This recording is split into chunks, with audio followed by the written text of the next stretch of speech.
What's up, you guys? Namicon here, bringing you my perspective into what entertainment is bringing us, and welcome to another unfiltered, unscripted discussion video. And this time, we'll be spoiling the shit out of Transformers: Rise of the Beast, the most Yeah, we are recent spoiling it Transformers nonstop. It's been film in out for a the month now. franchise. It's on And DVD. I feel and like we as could you talk can about see, I am not doing this alone. So, how should we start Alright, this whole thing? and I'm gonna introduce everyone one by one. First off, we're gonna start with the Transformers connoisseur, and also a connoisseur of the Sonic franchise, RevinEvan. How are you doing today? Hello, everybody. Very nice to meet you. Oh, hang on a second. Hold on. It says, see if the camera's working. Oh, there we go. Hey, everybody. Man, this feels a little awkward. This is definitely going to be my first video on this channel. Hopefully not the last. And I'm pretty excited to talk about one of the, four things I'm actually really good at right now. All right then. I don't know. We'll see. I'll be honest. All right then. You can All right then. And cut then. the camera feed right now. I don't know. We'll see. No, it's fine. It's fine. As long as people can hear you, that's all that matters. Can you guys hear me well? Yeah. Yeah, that's fair. And then the last person I'll be introducing is a fellow content creator himself who creates memes and arranges various existing video game original soundtracks. And also Carlo Nassar. How are you doing today? Actually, it's Carlo Nassar, but yes, I'm doing just fine. And you got everything right on that one, Namicon. The only thing worth mentioning is that I don't just do video game stuff. I have actually done some movie soundtracks and a few Michael Jackson stuff. So that's the only thing I'm just going to add to what you said that I do. I also, and yes, I do indeed make memes, whether it's both some cool posts or just straight up TF2 dubs that take a lot of work, but they often get they get plenty of views. So I'm actually definitely proud for that, with my most viewed TF2 dub being one that parodies a bug documentary. So that's definitely what we're watching. And if you guys want to check me out on YouTube, then I suspect Namicon will have a link in the description. Alrighty then. So the first thing we're going to talk about is how were we introduced to the Transformers franchise. So I'll start. So I've known about Transformers for as long as I can remember. I don't know how it was introduced. Maybe it was those Japanese anime like Armada or Energon. I was probably Energon, and then I got more familiar with it thanks to the Bayformers. I didn't. I don't think I. No, I didn't. I never saw them in theaters, except for the last night. But we don't talk about the last night for good reasons. That movie had so many things going on. I know Sean Chandler. That's a whole separate video. I know Sean Chandler one time said in a video in his top 10 worst movies of 2017 list, and he said that there were so many things like Optimus Prime looking for God, a scene with King Arthur, some other weird stuff, and he's just called it. Okay, look, the last night's going to be a whole separate discussion, right? Yeah, no. Bayformers in general is a whole different discussion. Yep, and the last night, Sean Chandler on YouTube called it a bunch of money worth of poop vomit. Honestly, though, but in terms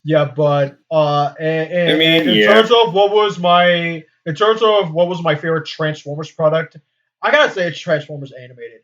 That show means a lot to me during that. I'm only it's definitely up there. Yeah, just to keynote out there, I'm like a casual fan of the Transformers series. I'm not big on it as Evan is, but I love Transformers Animated. That's just so good. But for me, I'm probably. Oh, sorry. You go first. Yeah, go. All right. Yeah. I'm done. How about you, Carlo? Okay, just thank you for letting me know. I thought I was interrupting for a second, but anyway, yeah, I'd say the same thing with me, or maybe actually much less, because I'm more of a person for Mario and Mega Man, and even those I'm kind of casual for.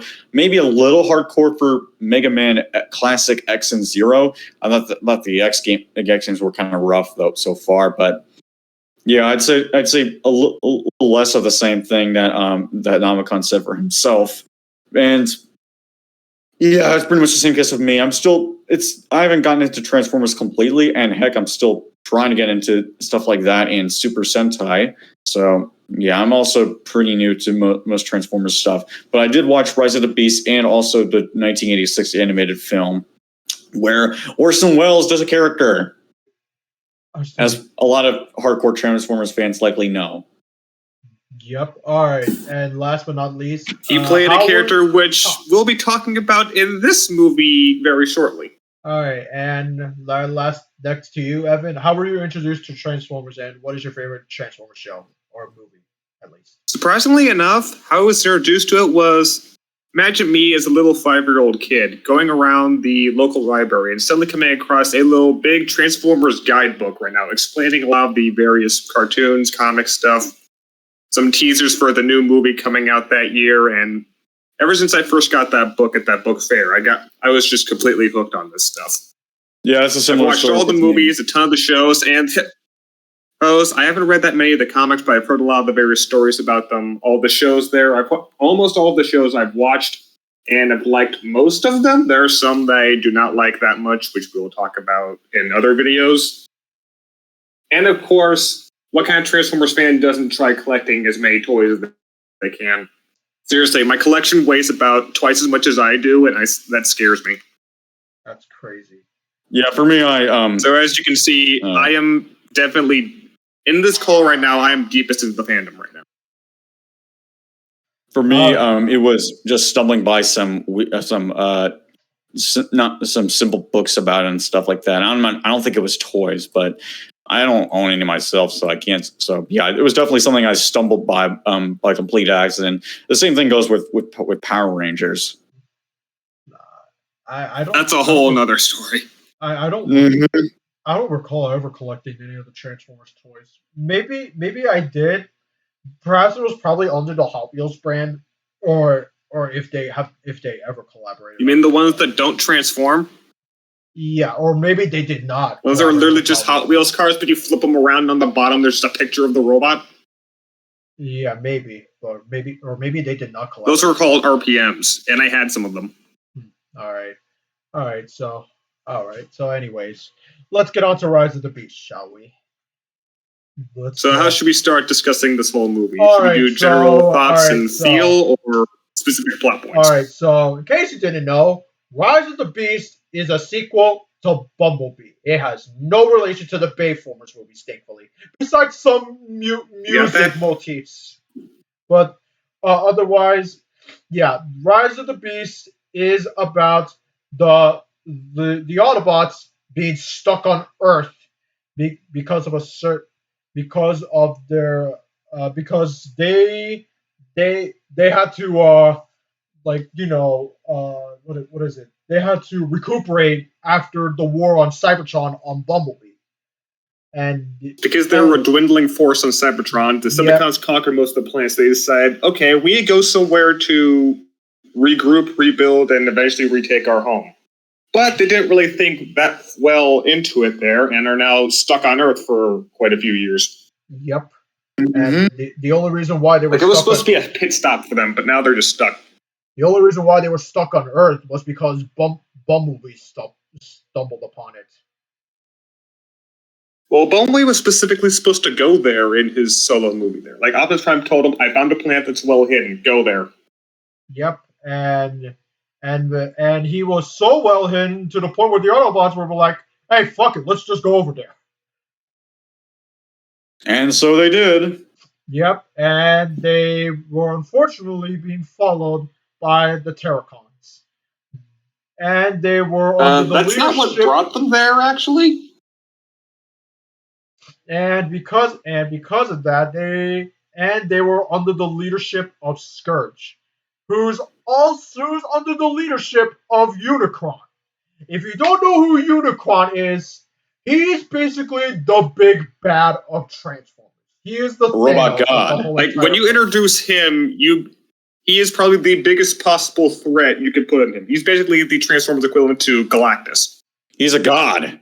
Yeah, essentially. He is a god that goes around eating planets, is basically the ultimate force of chaos and entropy in that world. He's also basically giant robot Satan. Also, he was voiced by Orson Welles in the 1986 film. Yeah, and here, I actually don't know who played him in this. I don't know if I read the credits correctly, but we'll see.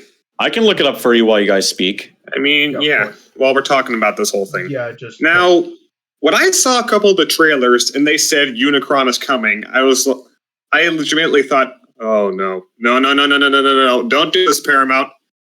Don't pull a Batman v Superman and escalate these characters too quickly. You were doing so well.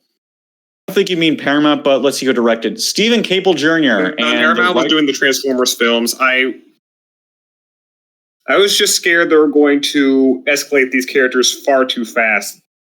It's also so people wouldn't be able to keep up because, again, when you introduce Unicron, you literally cannot go higher than that.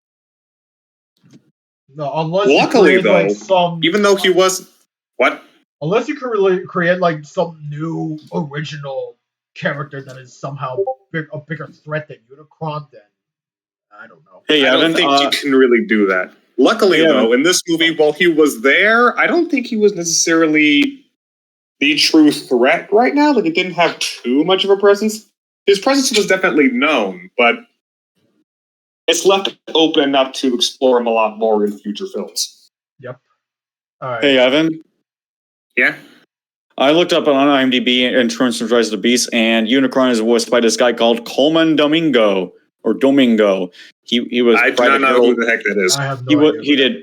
He portrayed Private Harold Green in Lincoln, Ralph Abernathy in Selma, and Victor Strand in this thing called Fear the Walking Dead. All right, that's bit of a step going from that to a goddamn plant destroying god, but okay. Mm-hmm. Yeah. Oh yeah. Well, all right. Let's go back to Rise of the Beast, and it's the less irrelevant stuff. But all right, and what I really like about this movie is that there's no Decepticons. Decepticons are basically non-existent in this movie, which that's a first really for nice these change movies. of pace. Very unusual too. Yeah, after so many times in Megatron. Yeah, after seeing Megatron so many times, it's a really nice change of pace. It pretty much give more the other Transformers villains enough of a presence, and it gives them enough of a threat. I don't think they're that well written. They're pretty basic characters, but they get the job done. Yeah, they are. Like, Scourge has a little bit of personality to him, and I really like his voice, but the other two Terracons, like Battletrap and Nightbird, they're basically just jobbers. Yep. Yeah, I thought they could use some work. Yeah. Yeah, they could use a little bit more personality. Yep. But what I also really like about is that they introduced the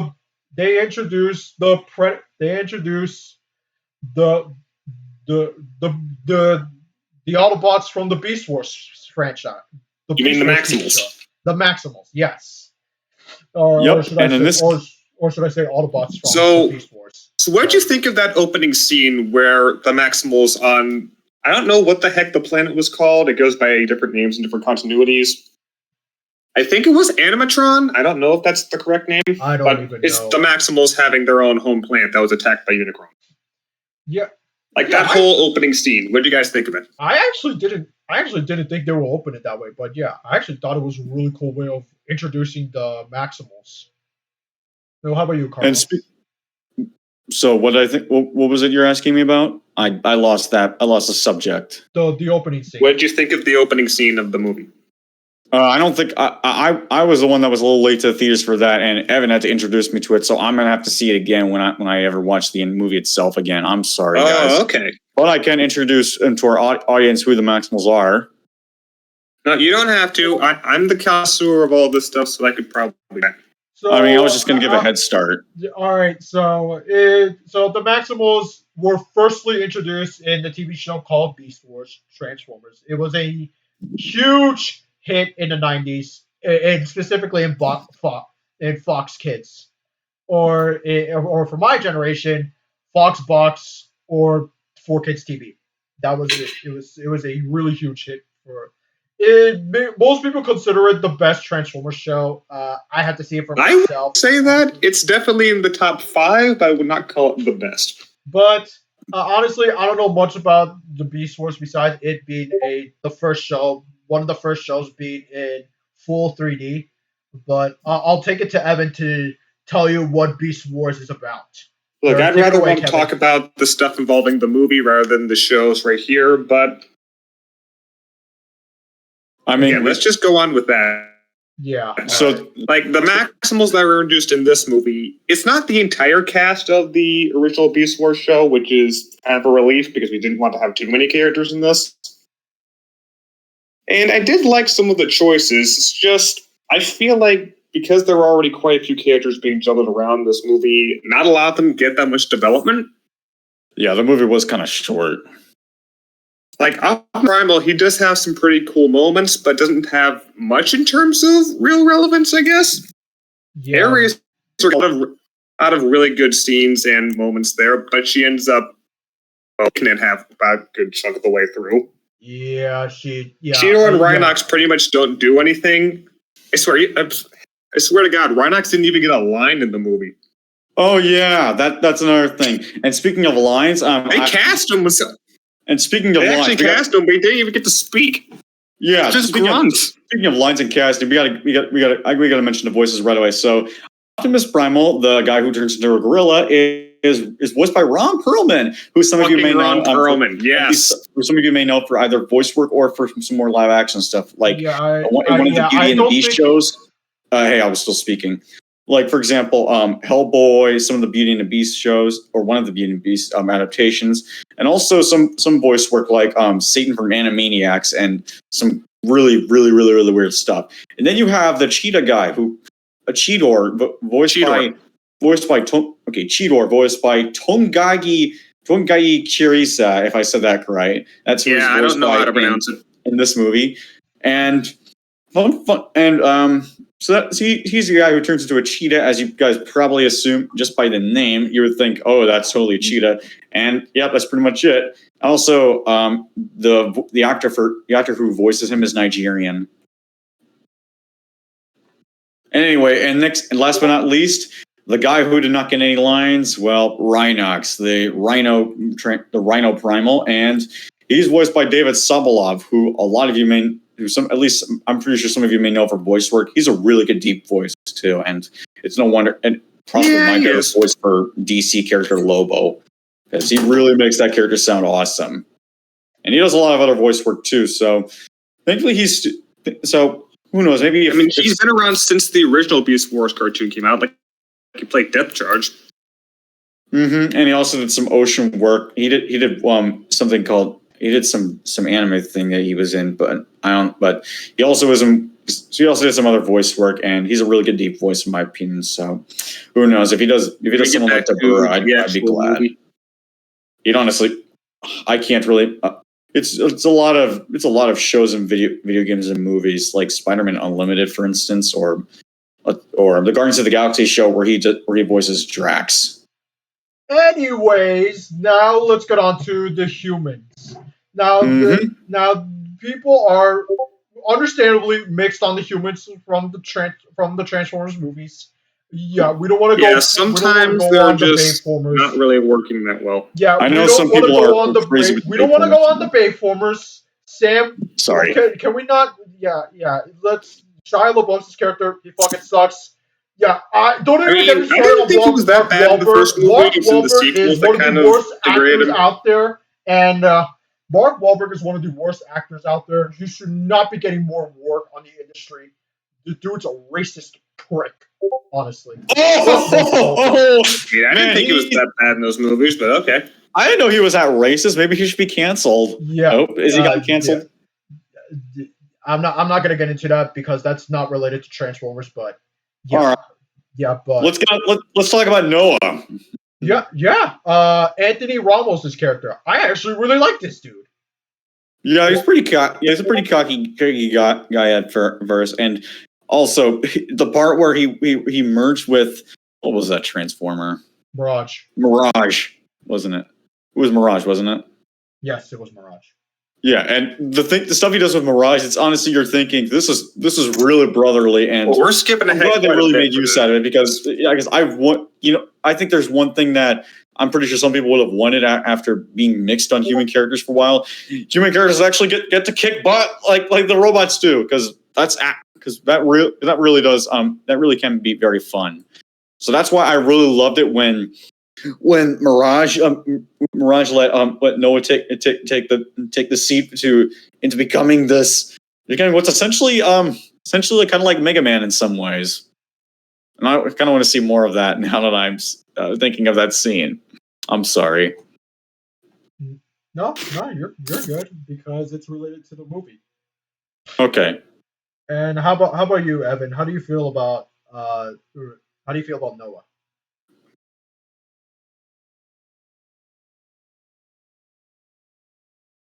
Evan, are you still here? Hold on, just let him take his time.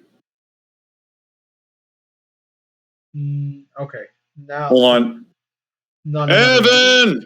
Oh, he left. Evan, you okay? Yeah. Let's go. We have to keep moving forward. All right. Yeah. So Okay. As my internet decided to just conk out for a bit. Okay. So all right. How do you feel about Noah? I mean, I thought it was pretty okay right now. They gave him quite a few interesting traits, being a ex-soldier trying to find a job here to provide for his sick brother. There's a lot of stuff for him, but honestly, he kind of just, it was just kind of okay for me. It didn't really stand out that much. Yeah. I understand he was sort of needed for the story, and he's fine. He just wasn't that interesting, at least for me. Yeah. The next film will do I a would lot say better. compared to Charlie, Haley Steinfeld's character in Bumblebee, he's I would say Charlie is better, but no, I would say Noah's still pretty good. He's definitely better than Sam Witwicky and Kay I would agree with Yeager. that. Yeah, I would definitely. Yeah, he's still quite an improvement from some of the other human characters, but that's a topic for another day. The other human character is Elena Wallace, who is an artifact researcher and intern at a museum. Honestly, I didn't think she was really necessary for this. yeah, they didn't do much. They didn't do all that much with her, which is a shame because all she does is break open a statue and I guess try to turn off a computer that ends up getting destroyed anyway. Yeah, so, she's like a literal She's like a literal historian, which I really wish they went more of that, but they only went on surface level, which is a shame because I did enjoy her presence. Now, how do you feel, Carlo? Honestly, like to see much more of these characters to really get into them, because usually can take more than one movie, unless you really get to the good points. Yeah, I don't. If I'm being honest, I think both of these characters are one ups, unless they do something, unless they do something, rare, unless it's like back to back, and unless the time gap isn't that big, then yeah, I think these characters are one ups. I think they're gonna get a different cast for the next Transformers movie. Yeah, it kind of depends on just how much further the next film is going to go into, because Bumblebee was in '87, this was in '94. I don't know how much further they're going to go. We'll have to see. Yeah, that's what I'm saying. Like, but anyways, the themes and the scenery. I actually really like the scenery. I also really like the way it was set in the '90s because it was set in the '90s, they specialized on '90s hip hop, which in my eyes is probably the best period of rap. That is the '90s is peak rap. You got the Wu-Tang Clan, you got Mobb Deep, you got holy shit. Oh my god. You got Tupac, the Notorious B.I.G., you got Dr. Dre, you got NWA. Yeah, you got all these legends being referenced in this movie. And honestly, it was so cool. As someone who listens to a lot of rap during high school, especially the '90s rap. Yeah, it was so cool to see them. in my eyes. As someone who is not that much of a connoisseur on rap, it's just kind of one of the genres that kind of floats around the back of my head, not really doing much. Yeah, those are actually some pretty cool choices in this movie. They Really did cool. kind. I'm sorry. No, it's fine. Sorry, I was just saying I'm with you on that. Yeah, it was certainly a different take, and I kind of like that. Honestly, if Noah gets to do more of the Mara suit in later movies or something like that, that would be really awesome to see. It would essentially be the closest we'd get to a Mega Man movie. Speaking of which, can we actually talk about the actual Transformers in this movie? The characters that people actually care about? Yeah, I love Mirage. There's another thing that I want to Mirage is great in this movie. There's one thing I also want to talk about. Most of the movie was set in Peru, which creates a very different vibe from other Transformers movies. And as a Latino myself, yeah, it is really cool to see. But unfortunately, I'm not from South America, so I had to ask some South American friends of mine to know if they actually portrayed it accurately, and they said, yeah, they did it correctly, which I have to give props to. I actually kind of like how I actually thought it was cool that Maxwell's actually helped some villagers. It really shows that it really did was a pretty cool way to show how much they still care for even some of the more suburban people in countries like Peru. So that was definitely a nice touch, and it definitely adds a lot to the Maxwells in my personal opinion. And so yeah, definitely got to give credit to that. Connect much better with humanity. Yep. All right, let's get on to the Transformers themselves. All right. So let's first start off with Optimus. This is a completely different Optimus from the Bayformers films. This dude is immature as fuck. Yup. Wait, what? Yeah, this dude does not know how Earth works, and he's clearly closed-minded. He hates humans. So it's because he doesn't want us to get involved with his problems right now. He sees him and his other Autobots being stranded on Earth as his responsibility. He couldn't get them off the planet. He feels guilty about it. Yeah, that is true. Actually, I don't think he ever stated that, but yeah, sure, let's go with that. Yeah, I remember. It was literally stated by Mirage and some of the other Autobots in the scene where they're driving around, saying he sees this as his fault right now. Perhaps I didn't pay attention. Well, then again, Earth was just supposed to be a pit stop. A big reason why I don't completely get it is because I didn't watch. Unfortunately, I haven't watched Bumblebee yet, so hopefully I'll actually have to watch it and understand that where Rise of the Beast makes more sense. But it would a little bit. But thankfully he went through an arc. He had character growth, which I greatly appreciate. Yeah, they actually decided to give Optimus Prime some development instead of having him just be a vehicle for action scenes. Yeah, which is not the best way to develop a character. If you want people to be interested in your characters, then don't make them set the gears for the action scenes. Which, especially if people are not going to care for that stuff, because otherwise you're not developing characters right. You're just, what the heck are you making? Well, thankfully I did notice the character growth in Optimus. So I remember when Noah was about to destroy that tech that was going to set them to the transform key. Yeah, the transform key that was going to transfer them to Cybertron. The Optimus told Noah to stop because if they get destroyed, they're going to be stuck on Earth forever. And Optimus until they find another way off of it, because I feel like they're going to find some other way to get off the planet. Yeah, but still, it was a really cool scene, honestly. Top 5 scene for me in Rise of the Beast. But did you guys think that? Sorry, sorry, I didn't realize you were still speaking. What were you going to say? Oh yeah, Bumblebee wasn't there for most of the movie because the Terracons killed him off for a while. Or what do you guys think of that? He's temporarily dead. Yeah. Or Carlo, what do you think of Bumblebee being destroyed for most of the film? I thought he was gonna be gone for good, but thankfully he actually came back at the very end, because I was wondering, what are they gonna do with him? But I'm glad he did get fixed up, because he's a robot after all, and that robots can be rebuilt. So I'm glad they didn't just leave him to rot like that, because otherwise I would have been like, what the heck, you guys? You didn't have this guy do this stuff for you. Well, whatever. I'm kind of losing words. I thought it was pretty refreshing to have him been taken out for most of the movie because, actually give some other characters some goddamn screen time.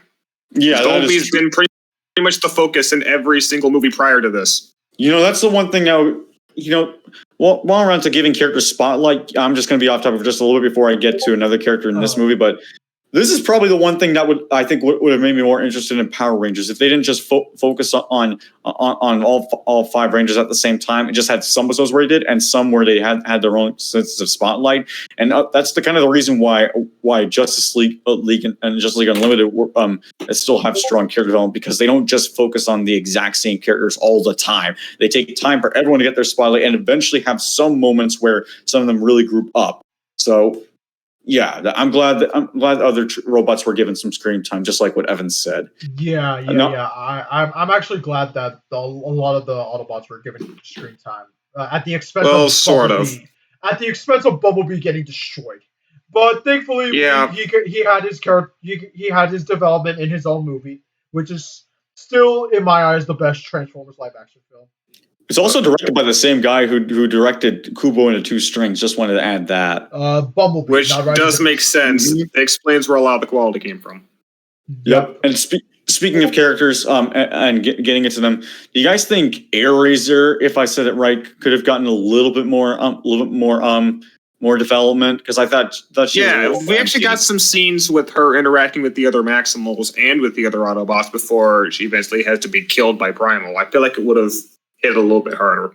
Yeah, honestly, if I'm being honest, they made it like a really big scene, but if I'm being honest, I didn't really care for her.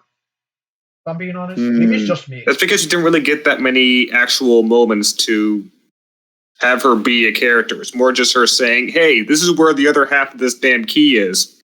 Yeah, I feel like I feel like her death was to give more development for both Primal and Prime, if I'm being honest. Do you guys get what I'm saying? I kind of get it. Yeah, well, anyways. But yeah, let's go on to some more positive stuff. Yeah, can we talk about Mirage and how he is probably the best character in this movie? Yeah, he's the best character in the movie, by far. I love him to death. Yeah, I thought he was going to be like Mud Weapon skits from Revenge of the Fallen, who are annoying as fuck. But no, he was actually a cool ass character. I love Mirage. I'm glad that they didn't kill him off. I'm glad that he's back. Yeah, I'm glad he made that return in the ending where Noah was kind of fixing him up. It really helped Noah as well, because it really shows how much friendship they have. As what I find kind of weird though. Yeah, what is it? What? I find something kind of weird, and it sort of ties into with the whole Bumblebee being taken out of action here. The reason why Mirage has a lot more personality in this is because I feel like in the original version of the script, they were trying to adapt Hot Rod into a movie, but they decided, wait, we can't really have him in here. Give him some blue paint, give him some holograms. There we go, different character. Is Hot Rod a Bay original character? No. Hot Rod debuted in the 86 movie. Oh, okay. It just feels like the main Transformer that's supposed to interact with the main human character has to be the kind of like the hotshot youngster character that constantly keeps breaking the rules, but has a good heart deep down. It's just this one has kind of a goofy gimmick. Yeah, a lot of people expected Mirage to be the worst character in the show because he's not. He is.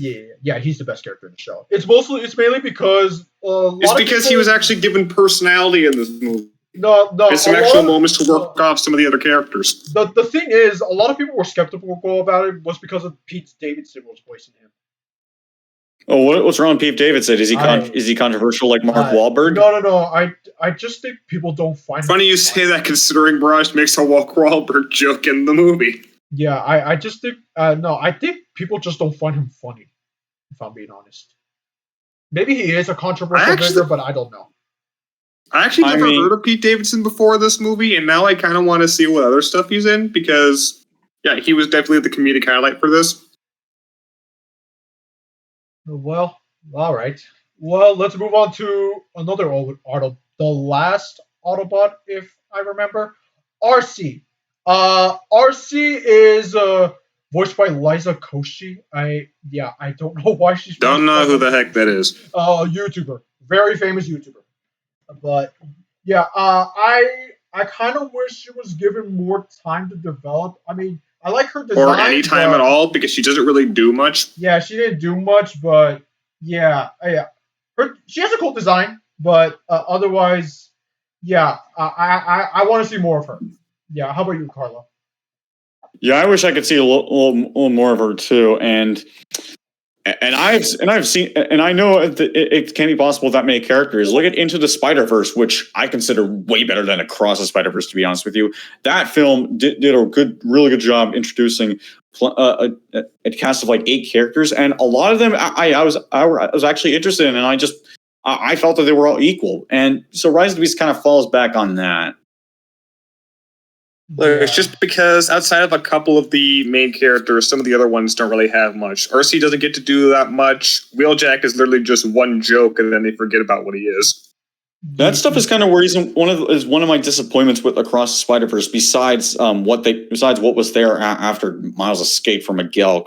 So it's the similar thing here. Yeah, And they just. yeah. And I would have preferred it if Across the Spider-Verse just focused on what was already established rather than expanding. Irrelevant, please. Irrelevant. Sorry. Okay, but Sorry. anyways, This video is just going to be Tangent Central Station.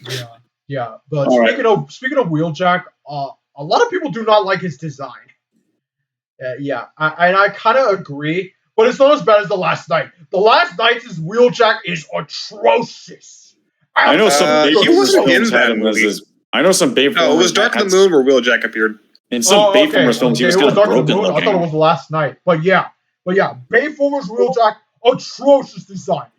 Fucking hate that design. But yeah, I mean, the Albert Einstein aesthetic was kind of neat. I just wish they would have executed it a little better. Yeah, I agree. Also, wasn't even called Wheeljack in the movie. It's called Q. Honestly, I think my favorite design for Wheeljack might as well be Transformers Prime, which is basically an upgrade to the 80s version, just with the same aesthetics, but much more modern. That's what a lot of modern versions do, including the one in Bumblebee, which I still see as one of the better designs.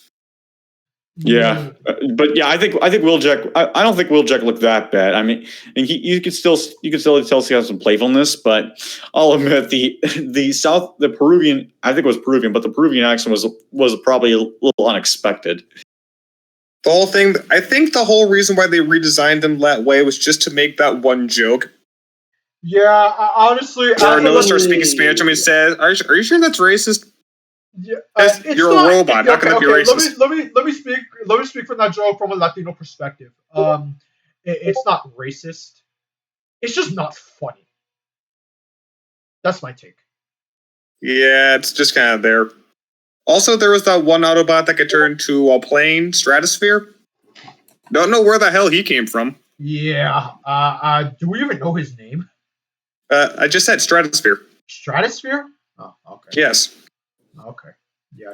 Don't know where the heck he came from. All I know is that he has kind of a neat design and is played by Bender. So. Yeah, I don't know, but. Ooh, John DiMaggio. Yeah, gotta love him. How do you guys feel about the action scenes in Rise of the Beast? I think they're pretty good. It's nice that we can actually see what's going on in some of them. I thought they were quite nice, dude. Yes, dude. Like for once, we can actually see who they're fighting. We can actually see what they're fighting, what weapons they're using. We can see that. We can see the combat. That's like my biggest issue. That's like one of my biggest issues with the Bay films. Yeah, the action scenes look great, but like I can't see that. How can I be? They're usually just being obscured by some of the scenery. This is bringing me back to those Across the Spider-Verse complaints I had when watching. So same. Yeah, but we're not talking about Across the Spider-Verse. We're still talking. I'm sorry, we're not talking about that right now. Okay, I gotta learn to stop that. Yeah, okay. But seriously, yeah, the action scenes, they're great. Like honestly, they're really good. How do you feel about Carlo?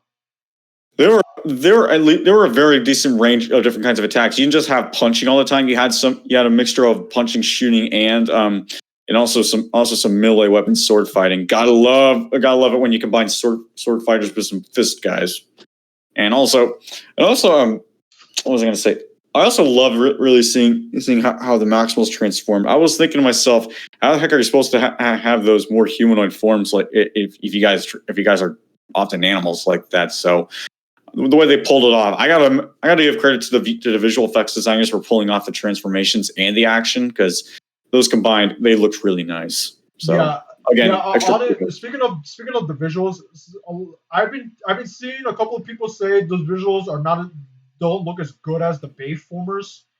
I would argue, if anything, the Transformers and the Bayformers are over designed as fuck. They also look really gray. Like, come on, isn't color? Okay, it was mainly the Decepticons that look very gray. The Autobots at least had some color on them. Well, a lot of them have at least some kind of color. And even they all then, look that's equally sort gray. of a sentiment that's also carried in this movie, because while the Autobots do have some color on them, the Maximals are kind of very grayed out, don't have much color, and the Terracons are pretty much all monotonous. Yeah, I think they're probably a lot of color grading. at least you can clearly tell who the Maximals are. They at least gave them a clear color. Like, that's because they're all animals and have very distinct shapes. Exactly, Darwin. Exactly. Even though some of them do also kind of blend into the background. Like, I couldn't really tell where the hell Rhinox was supposed to be. Yeah, I guess, but I don't think the designs for Autobots are as good as the ones in Bumblebee, but the ones that the Rise of the Beast have offered, it's still pretty good. They're pretty neat. And you, Carlo? So I definitely think they look much better than what I've seen in the Bayformers. They don't look so gray that they blend in with what's already grayish. There's at least some color or some sort of design, so you can tell. So they actually pop in as characters. And I've heard plenty of horror stories about how bad color green gets in some films. So I'm glad that this Transformers film at least puts something, so I'd actually see them, because there's one thing it's that you can't go too gray, otherwise you can't really see what's going on. So Yeah, I'm glad, at least until around the third act, where everything does start to get very grayed out. Well, that's where you expect it. Just I'm talking like overall. I do. Yeah, even the third act, you can clearly see what the battle is about. You can clearly see who's battling who. Unlike the Bayformers. I still don't get why people still think the Bayformers is better than these movies. Like, get the fuck out of here. No, or I doubt it is. I haven't seen it personally. Okay, I think a good factor in that is because of the whole test of time and all that. Because remember, the first Transformers film, directed by Michael Bay, came out 16 years ago. By this point, it has had a lot of time to ingrain itself into popular culture and a lot of people's minds. This new movie we're talking about right now is only about a month old. Yeah, if I'm being honest, I think the only reason why Transformers are a household name, like right now, is because of the Bayformers. Maybe it's just me. It definitely is one of the reasons. It was one of the big reasons that they were put back on the map and became a real icons of popular culture. Like, they were known quite a bit, but after the movies came out, they were everywhere. Well, they were mainly known to '80s kids, but that was until the first Michael Bay movie came out. That changed the game. I just wish the movie was good, but it is what it is. But there is one thing that did carry over to the Michael Bay films. That is the score. That is one thing. In some areas. That is one thing I'll give heavy praise to Michael Bay. The score in the Bayformers is incredible. Then you had to credit Steve Jablonsky for that, not Michael Bay. Yeah. Steve Jablonsky, yes. Steve Jablonsky had no right to go all out. One of the few times where the score is better than the movie it came from. That can apply to a lot of things, though. Yeah. But that's a different conversation. Yeah, exactly. Yes, I know. But I am glad that they carry some of Steve Jablonsky's songs to Rise of the Beast, because if I'm being honest, the score for Rise of the Beast, I don't remember it. But I don't know. Not a lot of the music tracks are really hitting me that much, outside of some of the licensed music, which was kind of strangely put in at times. I think the the one time where they did it perfectly was Bumblebee's resurgence. Bumblebee's entrance there. Yeah, that song is great for that, though. Yeah, So we're talking about this film or Transformers films overall? Rise of the Beast.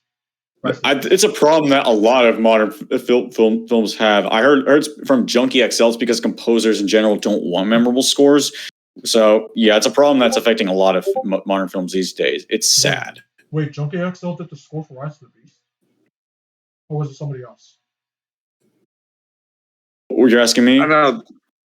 No, they sampled some of the score from the 2007 film, but I don't know. Oh. Yeah, I've heard Arrival to Earth on Rise of the Beast. Cool call. Yeah. Yeah, but honestly, that was a pretty cool callback. Yeah, I do remember people were clapping when they used the licensed track on Bumblebee's Resurgence. Supposed to show That's just because he had a pretty cool entrance there, even though we've seen him in every single movie. I know, but still. And speaking of things that are in every single movie, can we talk about the plot? The plot? Yeah, we can talk about the plot. The plot is just, there's this weird sort of artifact that can doom the world. Let's go try to find it. Yeah. That's literally the plot of every single Transformers movie at this point. Yeah. First film was the Allspark. Second film was the Star Destroyer / Matrix of Leadership. Third film, the Pillars. Fourth film, the Seed that can make more of the metal. Fifth film, the Staffs. Bumblebee. I don't know if they did that, but now we're right back on track in this film with the goddamn Transwarp key. Yeah, I think they could have done a little more than that. Especially, I especially say that as someone who's watched how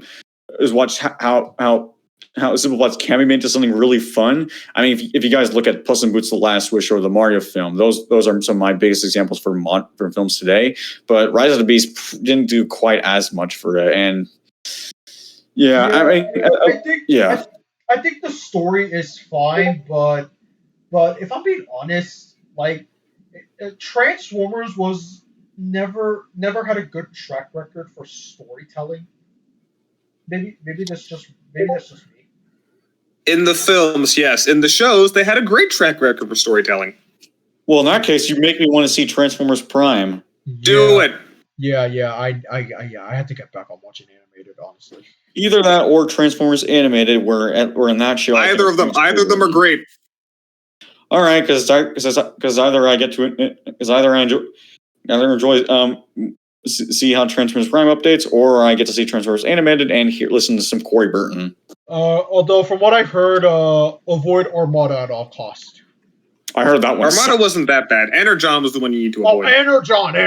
There you go. Oh, that one. I think that was the one where I think that was one of the worst times for David Kaye to voice Megatron. I think that was him, and he just didn't even. He was the only good part of the show. He didn't even sound like a villain, according to Degeneration West on YouTube. Speaking of villains, what did you guys think of the villains? I personally think they didn't do much. I didn't feel threatened by the Terracons, if I'm being honest. I thought that was weak. I thought that was another weak part. I mean, Scourge is kind of an interesting concept, and I love his voice. I love me some Peter Dinklage, but he didn't really have that much mess in the movie, outside of the opening, honestly. I feel like he was there as just a really small subordinate for Unicron.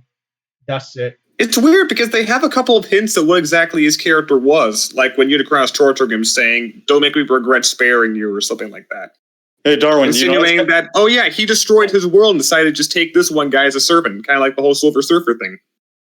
What Darwin was just saying about Scourge, it's kind of like what I felt about what Steppenwolf is to Darkseid, and that wasn't much development either. I'm talking about Zack Snyder's Justice League, so similar thing. That's a whole other can of worms. We can create a whole other video detailing what I think about the Snyder Cut, man. I thought Steppenwolf was great in Zack Snyder's Justice League, but that's another. Okay, he was actually pretty intimidating. He was great. I think they just did the bare minimum. Yeah. To be fair, I'm kind of a little harsh on Steppenwolf because at least he was way more interesting as a villain. I thought because of the Whedon version, he was another boring character. Oh my god! Don't even get me started on the Whedon version. The Whedon cut is trash. an absolute disaster as a whole. But That version kind of we're ruined off my topic. characters. But we're off topic. But yeah. Yeah, I have a whole video I'm trying to make for my channel comparing those two cuts, but that's a story for another day. All right. Now let's go over the Maximals. Yeah, for a movie called Rise of the Beast, I felt like they didn't give them that much of an arc for the Maximals. Maybe that's just me, but they did specialize on Primal, but They didn't do that much, and I actually do know why. Why? I actually know why they didn't. It's because this movie actually started out as two separate scripts. One was supposed to be a Beast Wars tribute film, and the other was supposed to be a sequel to the movie. But they decided, let's just do them both. Cooks in the kitchen. Yeah, but thankfully it wasn't a mess. I was still satisfied with what I saw. It wasn't much of a mess. Yeah, thankfully. Well, the last thing we're gonna get into is the ending. All right. Like, what part of the ending right now? Like the ending fight right now? The speech given by both Optimus and Noah for some reason? No. All right, let me get into it. So the ending, Noah got a card slip for G.I. Joe. He basically said, they basically said, here, we see what you were trying to do. You have some rather big friends, and we kind of want your help with something. There are some other threats that we need to go off of, and I feel like your big robot friends over there could help with that. Go ahead and give us a call. Don't worry, we'll cover your brother's medical expenses if you help us out in this whole thing. I don't think anyone expected this. I certainly didn't. Holy shit, dude. When the fuck did Transformers and G.I. Joe ever collaborated? What the fuck, Well, besides having Toei to do some animation for the 80s shows. Yeah, they cross over in the comics all the time, dude. Well, okay, yeah, that's more, the comics are still a niche market. I'm talking about TV shows and movies. Outside of that one episode in the Generation 1 cartoon where Cobra Commander showed up, I don't think there was that much. Yeah, that's crazy. You know what's even more crazy? All the G.I. Joe movies, they all suck. So I don't even know how they're going to make this work. I kind of have a soft spot for the first two, but the Snake Eyes film is terrible. I heard that one. Even the actor was like, ugh, main actor. Yeah, I hated the Rise of Cobra. Retaliation is a little bit better, but it's not. I wouldn't call it good. But yeah, the track record for G.I. Joe is rough. Just to the point where they're basically trying to use the next Transformers film to piggyback another G.I. Joe coming in. Yeah. I'm sure 80s kids are gonna fawn over that, but for me, I'll wait and see how it goes. Because so is this gonna be the start of the Hasbro Cinematic Universe? Are there gonna be other films coming out But are there any other Hasbro universes that is gonna work? I mean, honestly, when they were talking about this whole government organization right there, Harris trying to hire Noah and somehow get the Autobots there, my man went to two places. Either A, they're going to reestablish Sector 7 here like they did in Bumblebee. But the crackpot part of my head is thinking, are they going to introduce Mask in this? Is that another Hasbro franchise? Mobile Armored Strike Command. Is that another? It was another 80s show that had vehicles that transform into other vehicles. Oh, okay. Are there any other Hasbro franchises besides My Little Pony? I don't think My Little Pony. Where other properties are they going to? Are they going to bring in everything else? Are they going to have Mask? Are they going to add Power Rangers? Are they going to do a freaking My Little Pony crossover? I don't know. I don't think My Little Pony is way out of context from Transformers. I doubt it. It's not going to work in live action. It is not going to work in live action. That would be very surprising if they did. I mean, they did do a comic crossover. We don't know what'll happen. I could see it being hilarious if they went for a Deadpool kind of thing. Oh my god. They have a character like that. Rainbow No. Is it Rainbow Pinkie Pie. No, it's Pinkie Pie. Pinkie Pie, yeah. That's the one that got put against Deadpool in Death Battle. Yeah, I don't. Yeah, well, put against is putting it lightly. They pretty much fought for approximately 2 seconds before they decided to go and end up harassing other videos and even the creators of the videos and that.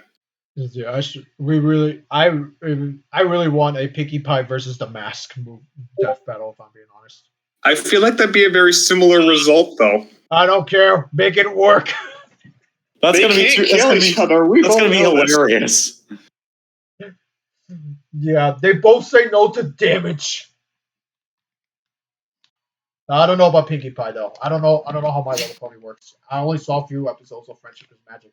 But the only thing I know about My Little Pony is some voice actor fun facts. So that's I was how much forced I know. to watch through so many seasons of that with some of my other friends because they wanted to watch it, and I was just morbidly curious. Well. Anyways, Rise of the Beast is definitely the second best Transformers movie that I've. Live action, you mean? Live action, yes. I don't know if we're incorporating all mediums, then yeah, I don't know about that. Yeah, I don't know about the other Transformers movies, but in terms of live action, yeah, definitely the second best. I still prefer Bumblebee because what Travis Knight did to that film is such a masterclass of filmmaking. The way he developed Charlie and Bumblebee is done so well.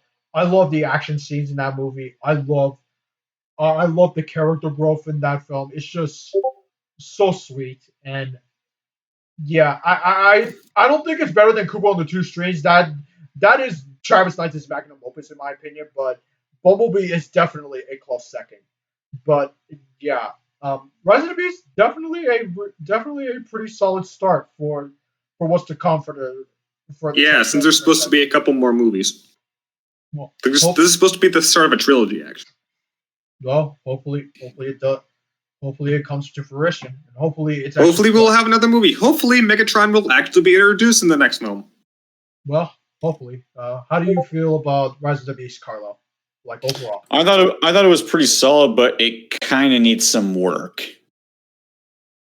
Go into detail. Well, I think the character development could have used a lot more work, but if they just like I think we all agreed on pretty much, but if they can fix something like that in the next Transformers film, I would be glad, and I would really be happy like I was with the Mario movie or Puss in Boots: The Last Wish, except for death. Well, how do you feel, Evan? I think it's a pretty good movie. I really enjoyed myself. There are a couple parts of the other films I do like a bit more, but this is still a very enjoyable package right now. Yeah. I just wish there were a couple more aspects that they could have expanded on a bit. Yeah, like cutting out some of the other characters that didn't do much in order to make more room for characters that could be a little more interesting. Yeah, that is true.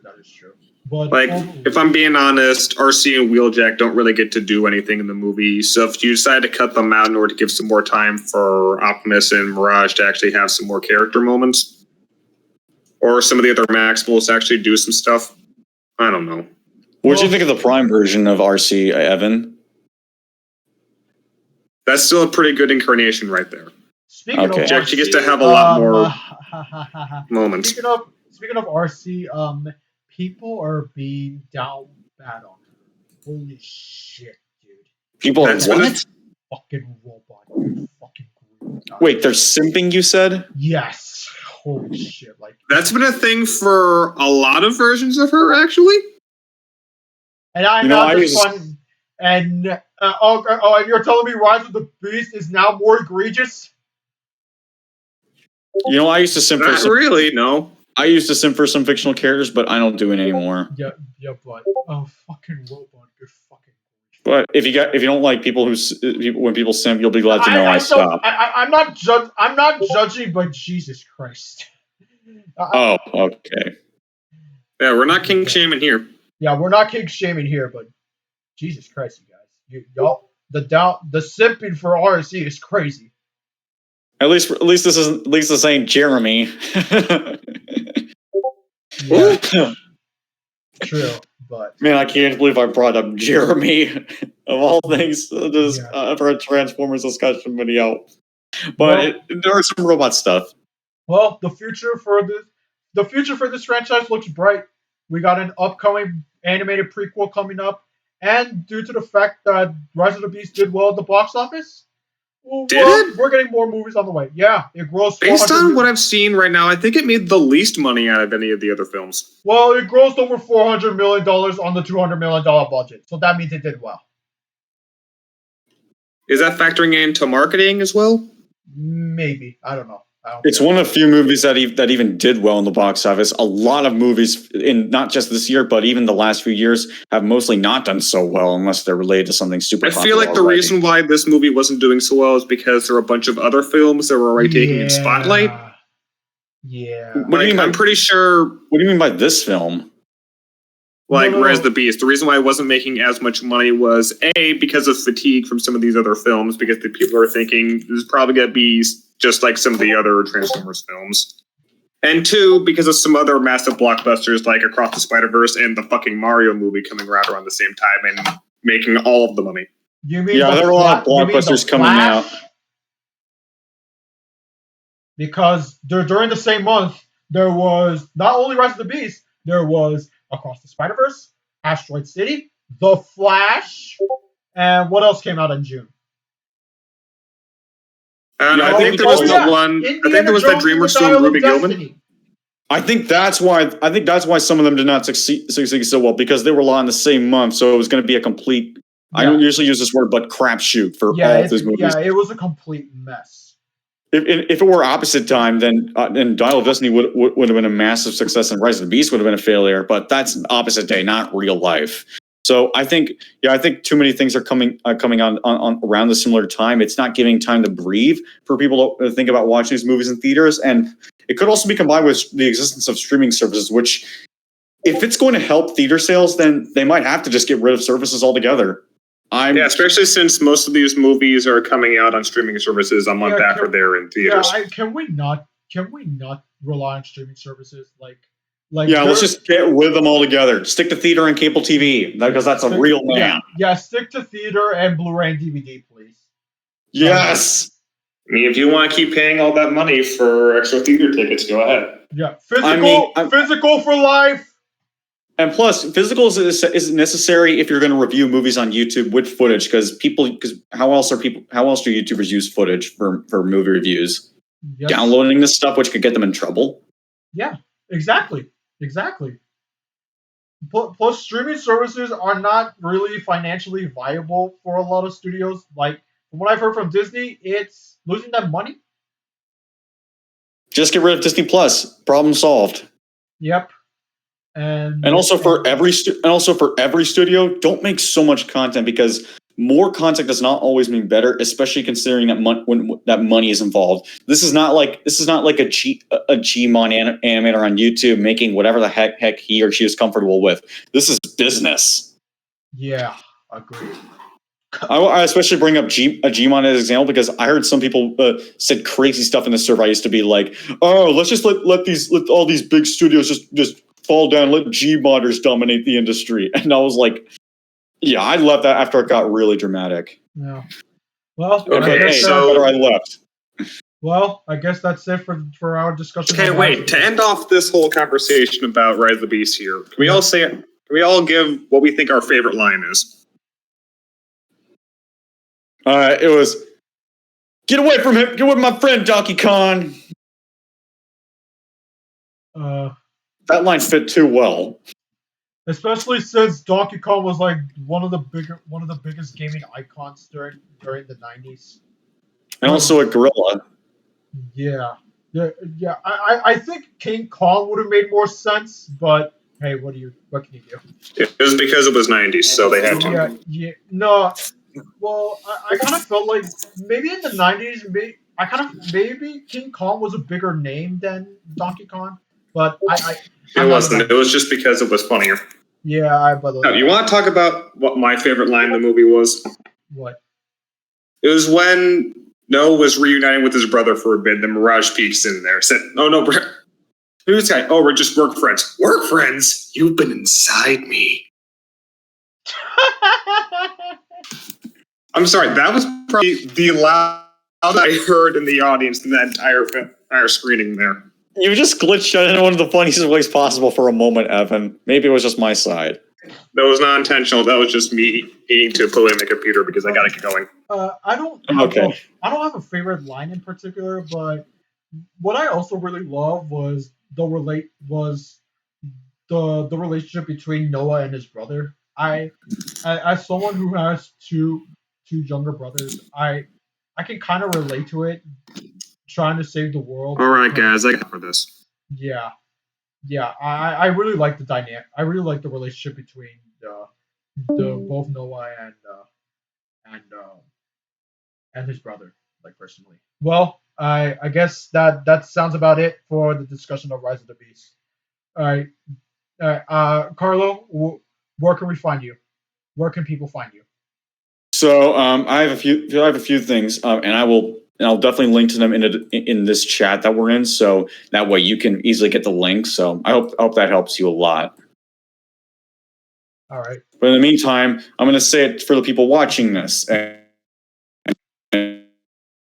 AKA Darwin will link them in the description. I'm also going to link them separate at a time. So but you guys can see me or find me on YouTube or DeviantArt, where I usually make either in YouTube. I usually make a lot of music covers, usually video game stuff, but hopefully expanding that into more movie and stuff, and Michael Jackson and all what other artists, and also TF2 dubs, parody dubs, and also some other stuff, like maybe some an occasional how-tos, and hopefully this will come to my channel more often, movie reviews, because I am passionate for the movies I watch, at least most of them. So that's definitely going to be that. And on my DeviantArt, you'll find plenty of 3D art.